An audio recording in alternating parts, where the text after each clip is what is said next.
आज हम दोस्त फुल एचडी में मोल फ्रैक्शन पर बेस्ड न्यूमेरिकल बनाएंगे। तो यहाँ पर देखिए दोस्त, क्वेश्चन हमारा बोल रहा है दोस्त, यदि 40 ग्राम सोडियम हाइड्रोक्साइड को घुलाया जा रहा है 54 ग्राम पानी में, तब मोल फ्रैक्शन कैलकुलेट कीजिए दोनों कंपोनेंट का। दोनों कंपोनेंट का मतलब हो गया दोस्त, कंपोनेंट ए का भी मोल फ्रैक्शन कैलकुलेट करना है और कंपोनेंट बी का मोल फ्रैक्शन भी आपको कैलकुलेट करना है। तो यहाँ पर देखिए दोस्त, सोडियम हाइड्रोक्साइड को घुला रहे हैं पानी में, तब एक तरह का सॉल्यूशन हम लोग को मिल रहा है। तो सोडियम हाइड्रोक्साइड को कंपोनेंट ए लिए और वाटर को कंपोनेंट बी मान रहे हैं। यहाँ पर देखिए दोस्त, क्वेश्चन पे आते दोस्त, क्वेश्चन में हम यहाँ पर देख रहे हैं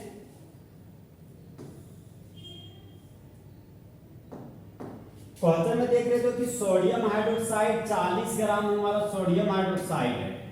सोडियम हाइड्रोक्साइड का मास हो गया 40 ग्राम। यहाँ पर देख रहे दोस्त वाटर, यहाँ पर देख रहे हैं कि 54 ग्राम वाटर है, तो वाटर का मास हो गया आपका 54 ग्राम। अब हम लोग मोलर मास निकालते हैं, तो एक मोल के मास को हम लोग मोलर मास बोलते हैं। यहां पर देखिए दोस्तों, सोडियम हाइड्रोक्साइड का मोलर मास आपको कैलकुलेट करना है।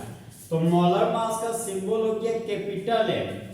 यहां पर सोडियम हाइड्रोक्साइड का मोलर मास निकालना है।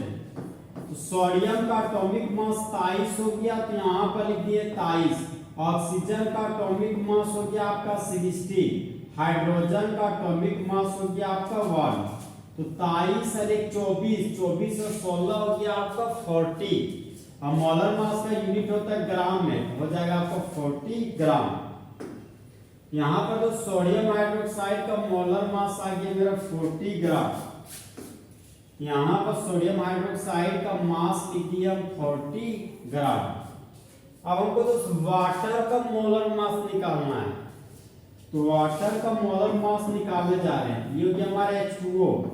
हाइड्रोजन का एटॉमिक मास 1 हो गया, हाइड्रोजन का 2 एटम है तो 1 × 2 हो गया। ऑक्सीजन का एटॉमिक मास आपका 16 है, यहाँ पर लिख दिए हम 16, तो 16 और 2 हो गया आपका 18।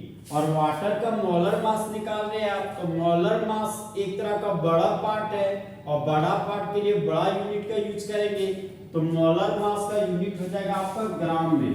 तो वाटर का मोलर मास आ गया हमारा 18 ग्राम।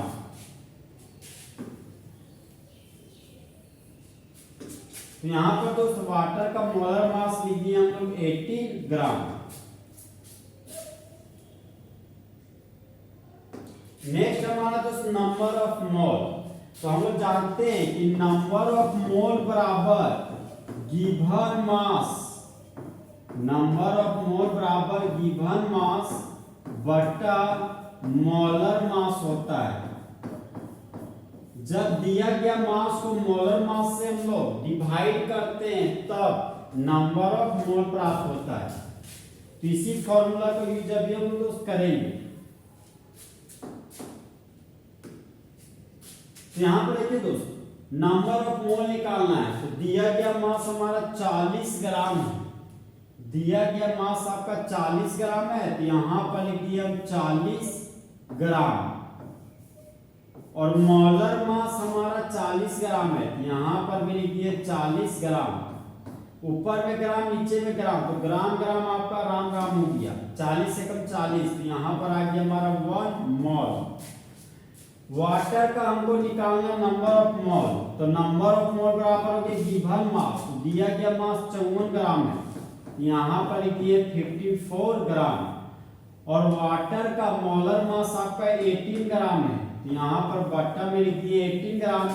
ऊपर में ग्राम, नीचे में ग्राम, तो ग्राम ग्राम आपका हो गया राम राम। तो यहाँ पर कैंसिल आउट कर दिए, 54 को 18 से डिवाइड किए तो 3 आया, और मोल निकाल रहे इसलिए यहाँ पे 3 मोल लिख दिए। अब लोग दोस्त मोल फ्रैक्शन निकालेंगे।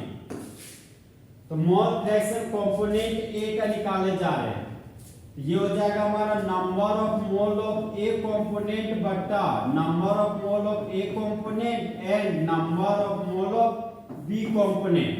तो ए कंपोनेंट का मोल हमारा है 1 मोल, यहाँ पर लिख दिए 1।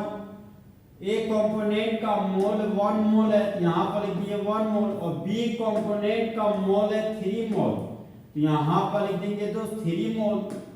अब यहाँ पर देखिए दोस्त, ऊपर में 1 और 3 और 1 हो गया हमारा 4।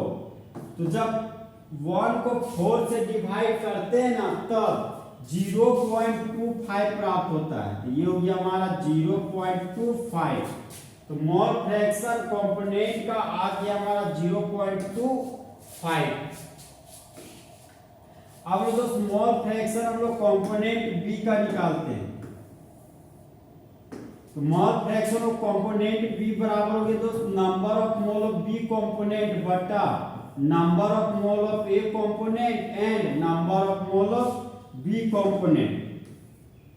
यहां पर हम लोग देख रहे हैं दोस्त कि बी कंपोनेंट का मोल है हमारा 3 मोल, यहां पर लिख दिए हम 3 मोल। ए कंपोनेंट का मोल हो गया आपका 1 मोल, यहां पर लिख दिए हम 1 मोल। बी कंपोनेंट का मोल है हमारा 3 मोल, यहां पर लिख दिए बटा 3। ऊपर में 3 था तो 3 दिए, 3 और 1 हो गया आपका 4। तो 3 को जब 4 से डिवाइड करते हैं ना दोस्त तब 0.75 प्राप्त होता है। हम लोग जानते हैं कि मोल फ्रैक्शन का कोई भी यूनिट नहीं होता है। यहाँ पर ए कंपोनेंट का मोल फ्रैक्शन आया 0.25 और बी कंपोनेंट बी का मोल फ्रैक्शन आया हमारा 0.75। तो इस तरह हमारा दोस्त फुल एचडी में मोल फ्रैक्शन पर बेस्ड न्यूमेरिकल खत्म हुआ। तो दोस्त अच्छा चलता हूँ, दुआओं में याद रखना, मेरे जिक्र का जुबान पे ख्याल रखना।